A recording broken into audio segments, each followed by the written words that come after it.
Hello there! Welcome to Let's Talk Research.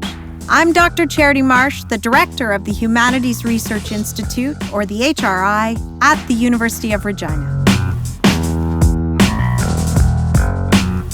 Let's Talk Research is produced in Treaty 4 lands, and the University of Regina is situated on Treaty 4 lands with a presence in Treaty 6. These are the territories of the Nehiyawak, Anishinaabeg, Dakota, Lakota, and Nakota, and the homeland of the Métis Michif Nation.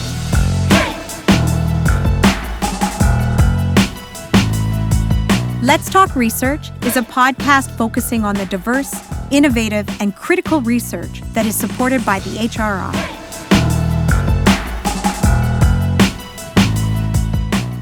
Joining us today on Let's Talk Research is Dr. Stacey Bliss, who is a researcher, an educator, and a sound artist.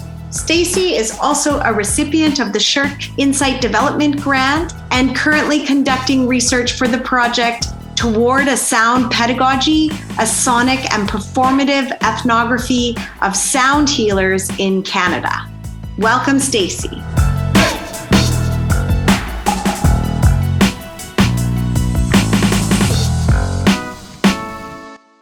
I'm so happy to be here. Thanks, Charity, for the invitation to speak with you today. Before I begin and get into the project, I want to acknowledge that I'm a settler scholar, and I feel very much like an uninvited visitor in treaty lands in Canada. Wherever I go, it's very important for me to acknowledge where I'm at. So at the moment, I'm in Treaty 7 lands. And Treaty 7, we have many Indigenous folks, including the Blackfoot Confederacy. The Blackfoot Confederacy comprises of many different Indigenous nations, including Siksika, Piikani, and Kainai First Nations. There's the Tsuut'ina lands down south of Calgary, where I'm living. Tsuut'ina First Nation is here, Stoney Nakoda First Nation is here, and Northwest Métis region folks are here.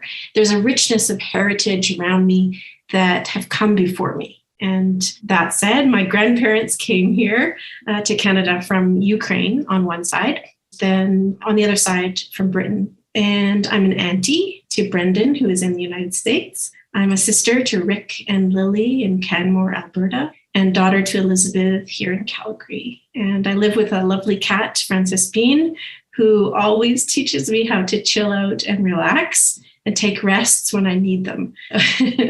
It's important to really ground myself in the place I'm at and the relationships that I have, first of all. I'll just interrupt you and say the importance of animals and our recognition of what they bring to us in our lives, right? So key. So it's good to hear that you have her there and she helps you to find that place to relax. Also relationality. She comes and goes when she needs to, when she wants to, and tells me what she needs. And it's really good to live with an animal for sure. And cats are kind of like little gongs. They're little little instruments with their purr. So that is also very curative and lovely. So beyond living with lovely Frances Bean, I'm a researcher doing interdisciplinary projects across a few areas: sound studies in education, multiliteracy studies, and critical studies in improvisation. I'm also an educator. I teach online at the University of Regina for the Faculty of Media Arts and Performance. And I'm also a sound artist. I don't say musician, but sonic artist or sound artist, working with gongs, percussion instruments, found objects, and I collaborate with other artists and educators on varying projects online or in person.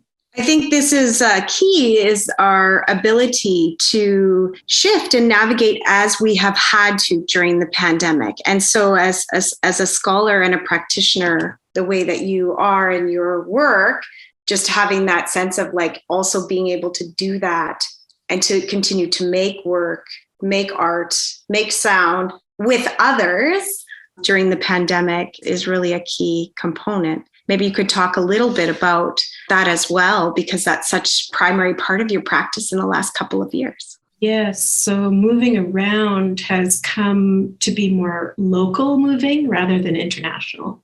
Prior to the pandemic, I was traveling internationally with the gongs and the research. And then in January 2020, That was my final trip for the gong research that I had done as a postdoctoral fellow at University of Regina. And then, of course, we all got shut down so that we became really oscillating in our very local worlds. And so I'm very grateful to have been able to travel freely with vehicle back and forth, Regina and Calgary, to maintain relationships, maintain a bit of a practice. And then also learning a new skill. Digital literacy wasn't big on my list before the pandemic, but certainly I have learned to teach online, to meditate online, to facilitate workshops online. And that is something that the pandemic has given me a new appreciation and learning for this digital realm that we're all, well, many of us, the privileged folks, are in the digital world pretty immensely immersed. We're in it together online here. It's so true. There's been great trauma done to many people during the pandemic, but I think to find these little bits and pieces of the things that have pushed us to do and act together differently, all of these kinds of things, I think can be small silver linings, I suppose, or little slivers of hope of ways that we've creatively engaged with the situation, the complexities of that situation. But tell us a little bit about the gong, like why the gong? What brought you to that? And what is the sort of the significance of that for you and your research in your life? For those in the audience that don't know, the gong is a flat-faced instrument that's used typically in a symphony, or Freddie Mercury had a gong. The drummer for Freddie Mercury had a gong behind him. A few rock bands have gongs in the back of the drum set. So it's been used differently throughout the ages, but I came to gong and wondering about gong, going, what the heck is this sound? Via yoga classes. And I originally came to yoga classes because of personal health issues and a surgery that happened long before I became a scholar and sound artist myself. I had a health scare. So after the health scare, I thought I really have to do something healthier in terms of my lifestyle. So I joined a bunch of yoga classes and I really hated them because they were really hard on my joints. And so I couldn't follow along with the flow and the downward dog because my joints are not that flexible. So I eventually landed in a meditation class and a Kundalini yoga class. And Kundalini yoga is a little bit different in that it evokes sound and mantra a lot more than other yoga classes. Then a few of the teachers had a gong for Shavasana. When we lay out at the end and relax, they played the gong for this relaxation. And I thought, whoa, okay, what is this? This is something special.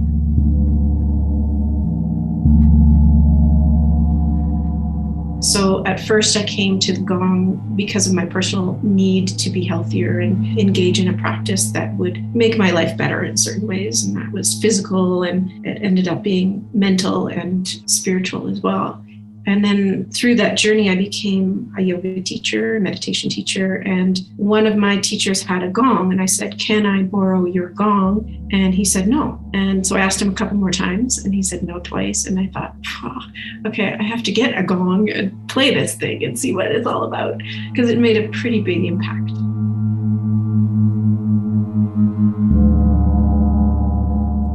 So at first I came through the practice because of personal interest and wanted to go a little bit further into this wild world of sound that is the gong. It's tone on tone. There's no specific note. It goes wild, and sometimes it's harmonic and sometimes it's dissonant.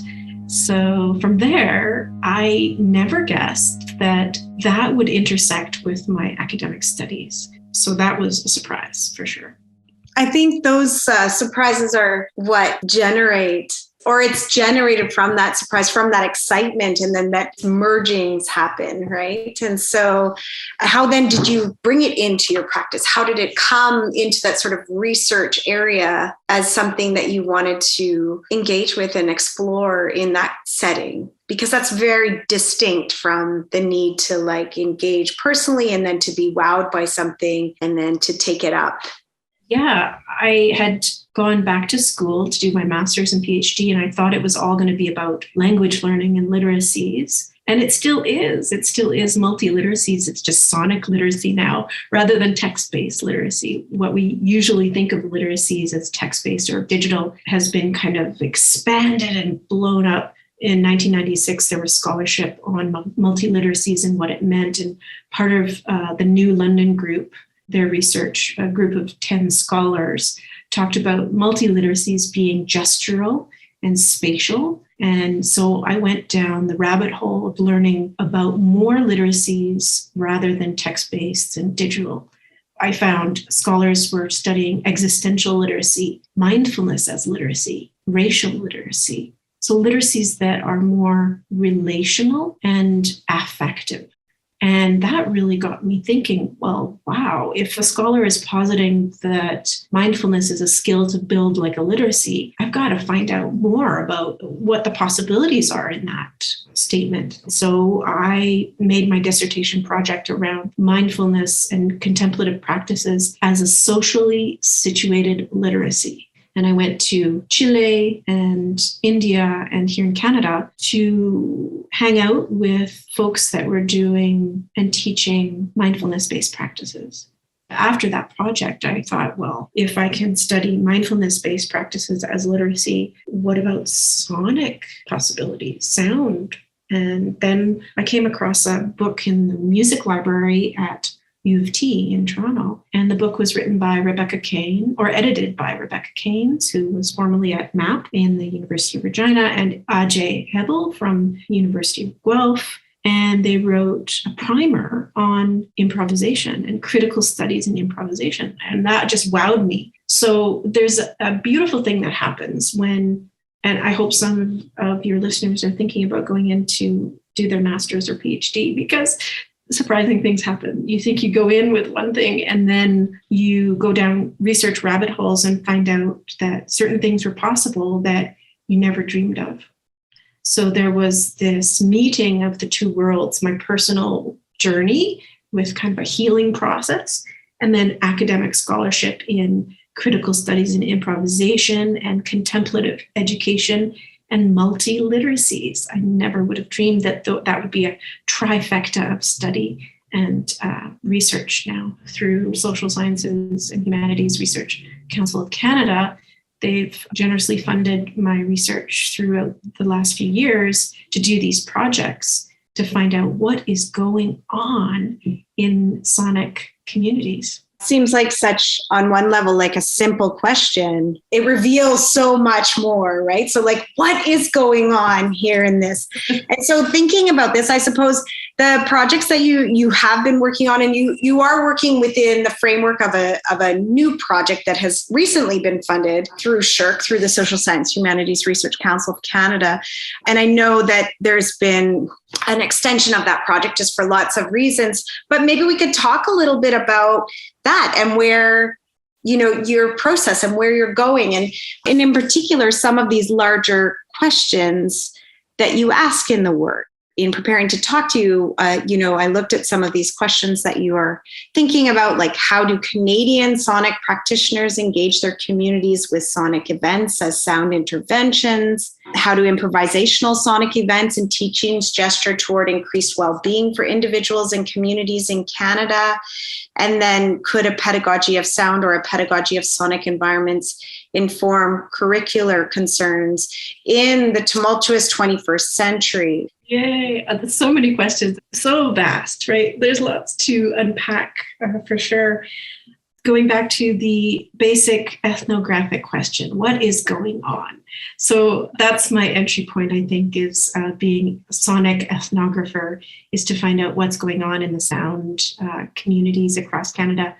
So the project was really born out of first going internationally. While I was a postdoctoral fellow at University of Regina, I looked at sound teachers, sonic gong master teachers, 2 teachers in 3 different communities in the United States and India and the UK.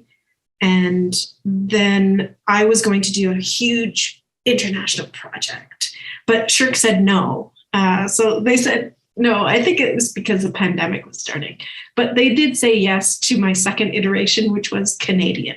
So I kept it closer to home and wanted to find out what's going on in different provinces across Canada. So looking at how sound teachers or practitioners are offering events, what events they're offering. Some of the people that I met in the international research are here in Canada offering sound events, like in Owen Sound in Ontario. We have Jason and Justine offering sound immersions with gong and didgeridoo and sitar in a yurt. So people can come to the yurt by themselves or with their family or book a time and just hang out with immersive, relaxing soundscape. That's one example of what's happening in a small community in Ontario. And in Regina, you have a beautiful gong practitioner, Sundance Robson.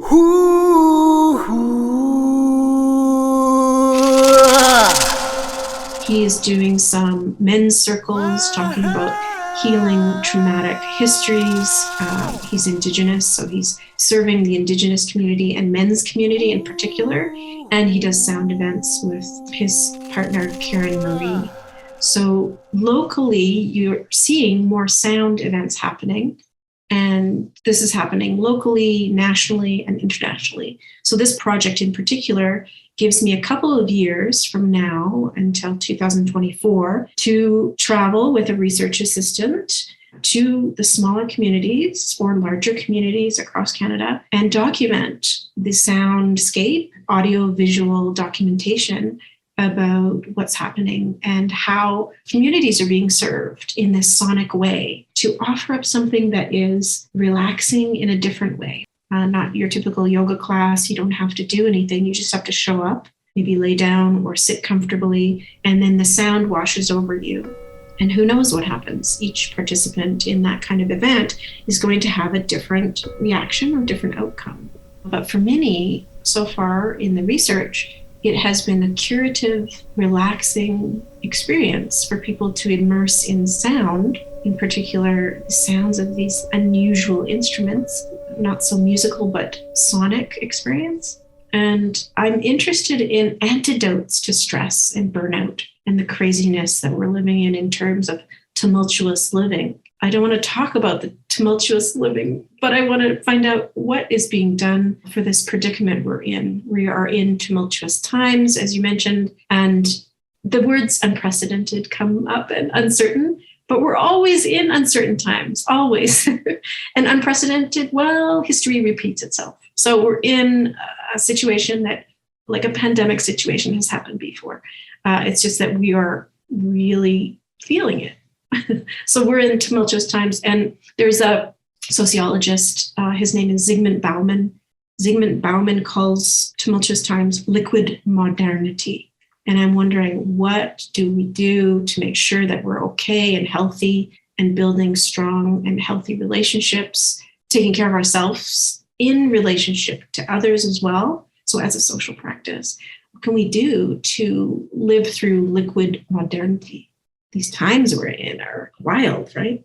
I agree with you. This idea that COVID, it isn't unprecedented. And yet I think the way we are experiencing perhaps is what's unprecedented, because we have so much access to watching and seeing people's experience virtually, right? Like we're so connected in that digital virtual world. So we see much more than perhaps what we were able to in before, where it was like stories being passed along and ways of forms of communication, right? That were slower or different. So it feels this, I think we talk about it in this way as though it's so unique, but it's not so much the events or the actual what is happening, but it's I suppose how we are, our awareness of the way so many people are experiencing it. Yeah, we're bombarded visually. I certainly scroll through and see a lot more than I hear. And the news used to be more auditory with the radio, and then we had the television, and now we have scrolling through imagery that is really difficult. I'm not going to speak for everybody, but difficult for me to handle. So I do understand that people like to sit in a yurt with some really cool, unidentifiable sounds turn off their phone and just have an experience where they don't have to think, they don't have to view, they don't have to see. They can just experience somatically something outside of what they know to be an everyday experience, which is pretty tough these days in terms of our visual input. Our consumption has been ramped up. The Buddhists say that we have to watch our consumption, not only what we eat, but what we see, what we hear. So there are choices that we can make. It's just that we are more bombarded visually than before, I think. So having this sonic turn, the turn towards the auditory, is interesting to me. Well, and as someone who does lots of theorizing around media and culture, that idea of the sensational, and that's always been part of this sort of the storying, right, that happens around us in creating a particular kind of heightened sensibility to what's going on in the world. And we see that definitely, the way images, the quickness, all of those things play a role.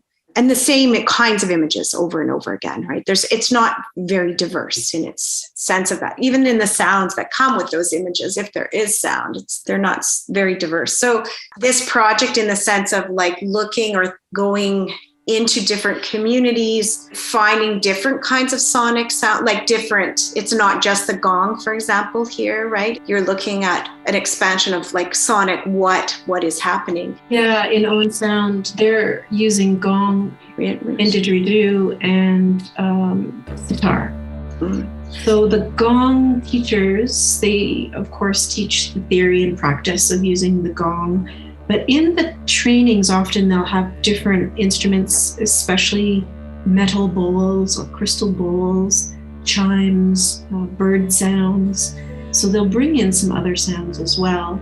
And I'm interested in seeing how the people that have learned the gong theory and practice, what are they doing with it? How are they improvising with the gong sound to enrich the experience for their attendees? And what are they bringing in? Like, I want to talk to Jason about his idea to bring in sitar and Justine's idea to bring in the didgeridoo. Like, that's a really cool combination. So I want to find out what's going on in terms of their curation of that sonic event for their attendees.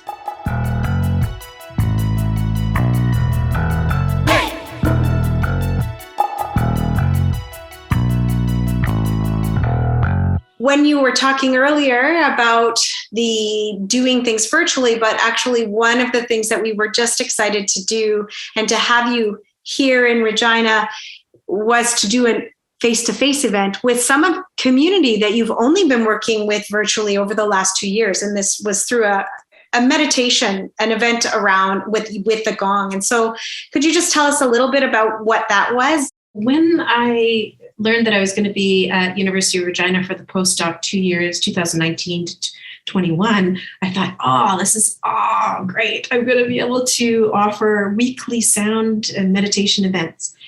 But then we had the lockdown. And I thought, okay, I'll just wait it out.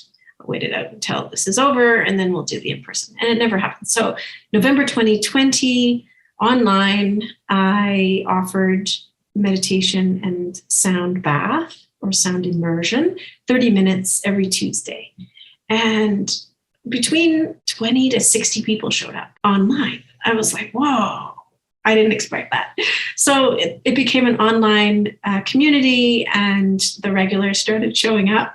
So over the course of the year, we had it every Tuesday, and then we went to once a month. And wonderfully, miraculously, in May 2022, I was able to travel to do it in person at the University of Regina. Thank you to the Humanities Research Institute for co-sponsoring me to come there and do an in-person event at the sound studio in the education building. And we had 14 people come to the sound studio and enjoy a little bit of deep listening exercises inspired by Pauline Oliveros, a sister with Transistor. If you haven't seen that documentary, see that one about Pauline's work with deep listening. I just introduced a little bit, and then we did some breathing exercises and then a soundscape.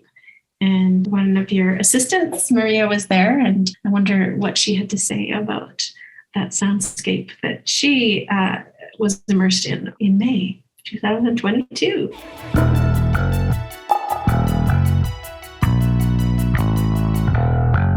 So Maria, you attended the event with Dr. Stacey Bliss the other day. Why don't you tell us a little bit about your experience?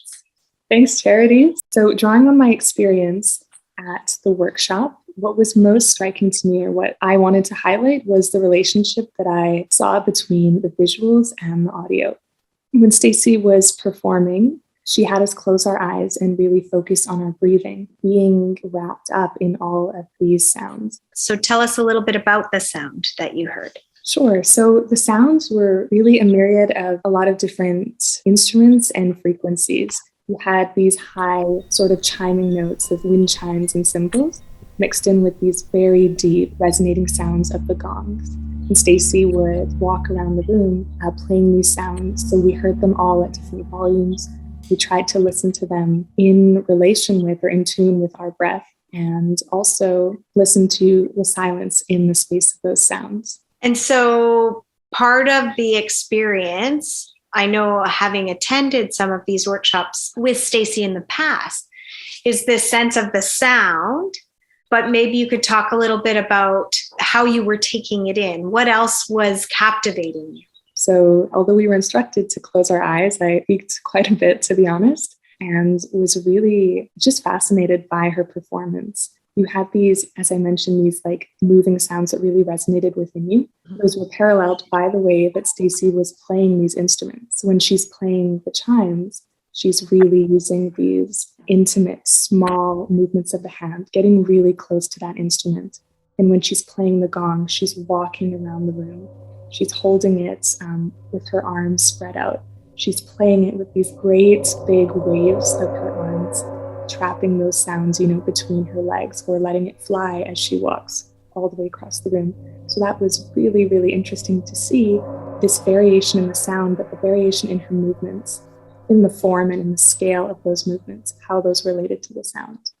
In addition to that, what was really interesting was a segment of the performance or of the workshop where Stacey invited all of us as audience members to sit in front of the gong while she's playing. It was very big, I would say about 4 to 5 feet in diameter.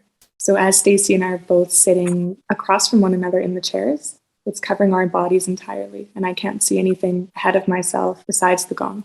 So now it was this moment where I could no longer see Stacey. I was sitting in front of the gong on one side and she was on the other. So all I could see were her mallets and her hands moving across these instruments, making these sounds. And so it removed some of the experience I had before, but opened me to a whole different experience, which was immersive. I'm sitting in front of this gong and all I can see in that is a reflection of myself, a warped reflection rather. But I'm just looking at myself and hearing these sounds surrounding me. And all I can see are Stacey's hands playing, and I'm trying to anticipate, when is it going to get quiet? When is it going to get loud? Which instrument is she going to play next? And how is that going to sound? What I didn't notice was, how that would make me feel. Sitting so close to it, I could feel all those vibrations within me, and that really added to the immersiveness and the engagement. Thank you for being so descriptive. I am very similar. When I attend, I never close my eyes. I always watch the performance aspect of it.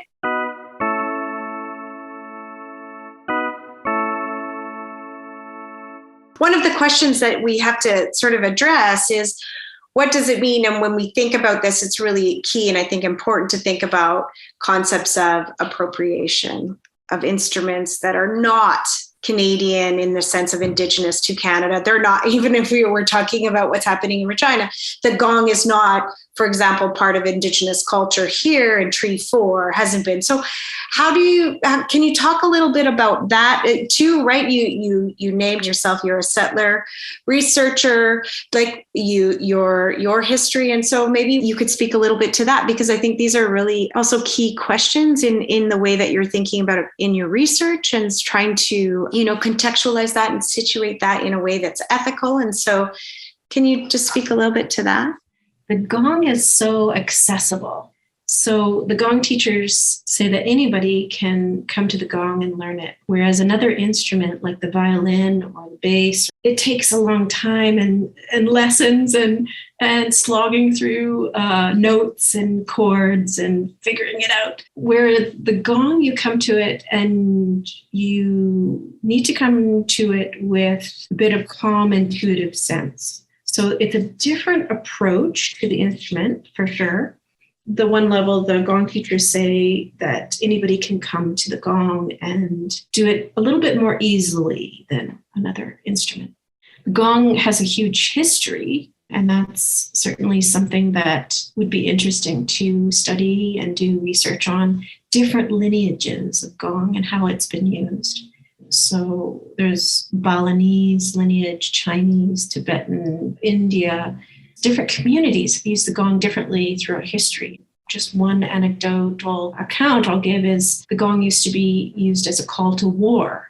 So it would wake up the soldiers to get going. And now the contemporary uptake of it, and it has been taken up as a healing modality. So say 1960s, 70s, we see sound practitioners starting to use the gong in certain ways that are more relaxing than calling to war, right? It's almost this opposite uptake of calling towards peaceful engagement with self and others. So there would be a whole research project around the history and the change in the gong usage for sure. So my research in particular is very contemporary, is taking a look at what's happening now across Canada. So really the here and now in the research. The folks that take up gong come from many backgrounds. Diversity is definitely within the gong culture. However, I'm going to say that it is not as accessible because the gong is an instrument, so it's expensive. So folks with lower socioeconomic status might not have access to gong than folks that are more privileged. In Regina, you have Sundance Robson taking up gong to weave into his healing modalities. And he's using his voice as an Indigenous man. He's using his voice with gong. And Sundance came to one of my events in 2020. We were able to get together at the Art Gallery at Regina in the outdoor space of the Neil Balkwell Civic Arts Center. And I was presenting 10 nights of gong research, the themes from the research. And one night, Sundance came and joined and used his voice and his drum.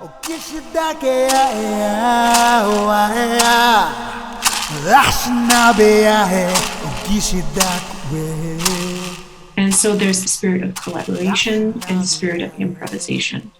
The research that I'm doing, I'm really focusing on those spirits, collaboration and improvisation. There could be a whole research topic on how the gong has been used before, in which communities, and taking a historical account of it. That's important research. If anybody out there was interested in that, it's definitely, I would say, a gap in the research that we need to approach and to identify that as well. As part of this project, I think you're looking at it as some of it as a co-creation. How do you see collaboration or and then these two things are very different, but collaboration, but then also that co-creation element of it for this upcoming project? Yeah, it's very important as a researcher to go into communities and to collaborate on what is going to be documented. So it's not that I go in deciding what is going to be documented, but I talk with my participants in each community to find out what's important to them to say in terms of what's going on in their community with the sonic teachings and events. There are many types of contemporary ethnographies, I'm going to say, sonic ethnography, performative ethnography, that do rely on this co-creation to happen, rather than an account being taken. Traditional uptake of ethnography would be a researcher or scholar going into a community, observing, taking notes, and then going out of the community. However, in a collaborative effort, we want to stay with the community in conversation and allow their voices to be highlighted and to really collaborate and co-create together what is going to be put out there into the public and how to disseminate the research. Often research is text-based. So it's my job to figure out how to get the research out there and the voices of my participants heard in different ways, in multimodal ways. So it involves collaboration and kind of imaginative thinking about, how are we going to do this? Certainly, Charity, your work with Girls Rock is highly inspirational to me in terms of how to disseminate, how to get this sonic, interesting community out there in the world and to tell people about what's happening. Everybody who's listening, if you haven't seen Girls Rock, you got to find it. I would like to do a project that's similar in terms of audio visual representation of these communities in Canada in the sonic realm of gong and whatever else the folks are using alongside gong. I do think that's a key element, and it's really important talking about this, like as part of this Let's Talk research, it's thinking about the various modalities that research what it can look like and what makes the most sense, especially as researchers who are engaged in communities or collaborative kinds of research.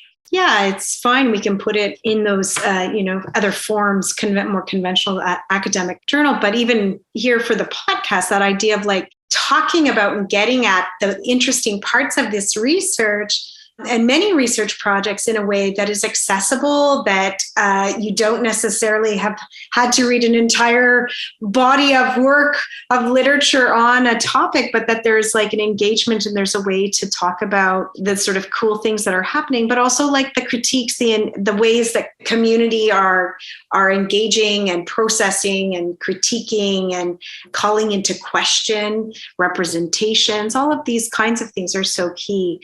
But yeah, also as someone who works a lot with young people, that question of like, what does it mean for research that is meaningful to them? As researchers in this effort, we are improvising as we go. So I could say, this is how I'm going to do it, A, B, C, D, but actually that ends up being F, D, Z, H, right? Because I'm in it and having to make decisions with the participants, and it becomes different than what I thought. So improvisation is this lovely, it's a philosophy, it's a practice that can help us kind of explode the imposed conventions. Then we end up with something we never thought could happen or wouldn't dream of, right? So improvisation is rooted in music and theater, but really it can be used in social contexts. And the gong teachers say life is the great improvisation. So certainly improvisation has this social aspect to it where we show up and we have to improv, right? On a daily basis. When we go around town, we have a plan to go to A, B, and C. And then when we show up, things happen and we have to deal with it. And that's the great thing about learning about improvisation theory and practice is it allows for a decrease of creative constraints and an opening up to possibilities. I love that. And that's partly, I'm riffing off of Daniel Fishland, and he was part of the book that Keynes and Abel edited on critical studies in improvisation.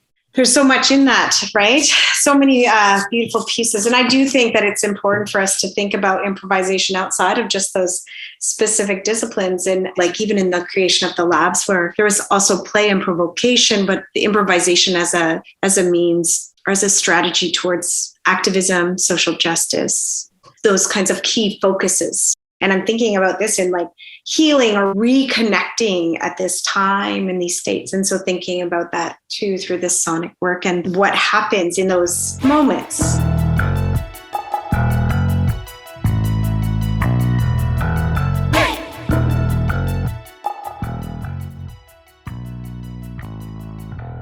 Is there anything else that you would like to tell us about specifically with the gong, with this research project moving forward? What are you excited about?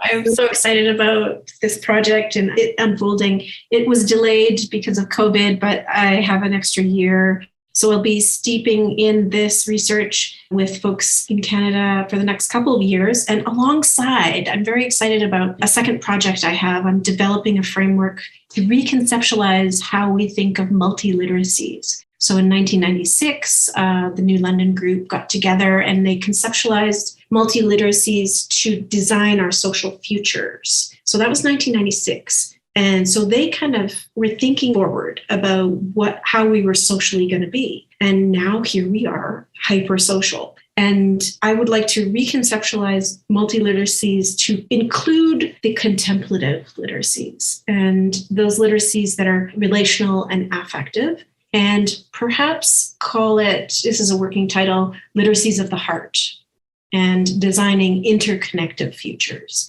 because we are very social. But how we are doing that needs to come into question now. And I think that will take rethinking what kind of literacies we focus on and come together with, really. Ultimately, we need to come together. Let's design interconnected futures and think of it in different ways. Let's improvise together and design new futures. That sounds very exciting.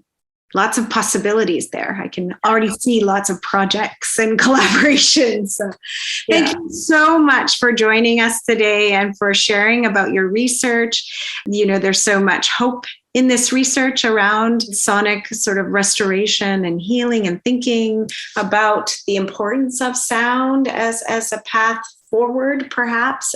So thank you so much for being with us. It's been lovely. Yay. Thank you, everybody. And everybody has a bit of homework to hum to yourself. Humming is restorative for the body. It increases nasal nitric oxide by 15-fold regular, which brings your blood flow into regulation, which allows you to be in parasympathetic nervous system rather than flight and fright, that kind of tumultuous living. If you hum to yourself in your car, when you're walking, when you're doing dishes, do some humming, and that is the best way to have a sonic experience and an embodied educational system that is sound in our body. So everybody get humming.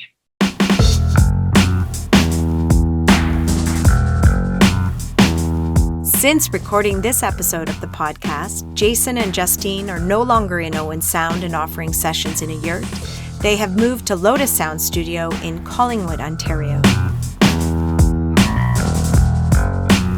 Samantha Liamzon is the research assistant on the project, and the short films documenting the research from summer 2023 with gong players across Canada will unfold on a YouTube channel called Gong Across Canada in fall 2023.